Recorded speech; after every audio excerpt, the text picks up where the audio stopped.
Long Ridge, going Chaong, Quezon ako. Then, so happy nagkaroon ako ng aksidente nung time na yun. At yung aksidenteng yun, nagkaroon ako ng 3rd degree burn and 2nd degree burn. Then, nasunog yung aking mukha, then yung aking left arm. Then after nung na-aksidente ako, hindi ako nagpadala sa hospital kasi para sa akin, nagtapos ako sa aking kurso pagdating sa natural medicine. So ayoko nung gagamot sa akin, maliban sa akin.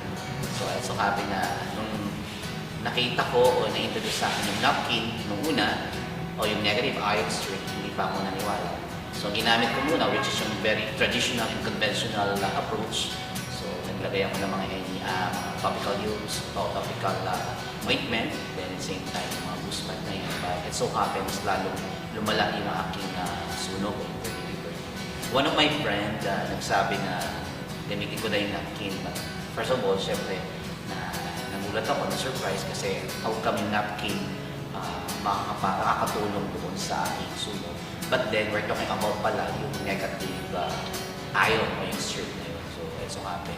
So, wala na sino bang ayaw gumaling o sino bang ayaw mabilis yung recovery rate. So, ako ginamit ko yung napkin. So, instead of using boost pad, so napkin yung aking